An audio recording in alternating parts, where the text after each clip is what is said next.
దేవుని నామానికి మహిమ కలుగును గాక. మీరు చూస్తుంది తండ్రి సన్నిధి మహాకూటములు జరుగు మీటింగ్స్ గ్రౌండ్.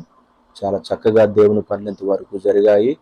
ఇంకా 3 రోజుల్లో ఈ యొక్క మీటింగ్స్ ప్రారంభించబడతాయి. మేము ఈ లోపల వెళ్ళి చూసాము.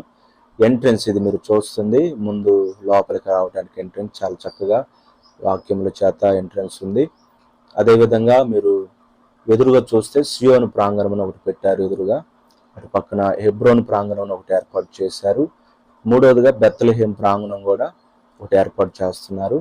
నాలుగవది యెరూషలేం ప్రాంగణం. ఇలాగ 4 ప్రాంగణాలు పెట్టారు. లోపల అన్ని క్లాతులు పెట్టారు. ఎండ అనేది లేకుండా చక్కగా సిద్ధపరుస్తూ ఉన్నారు. స్టేజీ పనులు కూడా మరి జరుగుతూ ఉన్నాయి. స్టేజీ పనులు కూడా మీరు చూడొచ్చు. స్టేజీ ఆ తర్వాత అవుట్ సైడ్ ఇది బయట ఆవరణము, లోపల నుంచి వచ్చేటప్పుడు ఈ తండ్రి సన్నిధి మినిస్ట్రీ అని ఒక బెలూన్ కూడా చక్కగా దూరం నుంచి చూస్తే కనపడటానికి ఎగురుతా ఉంది.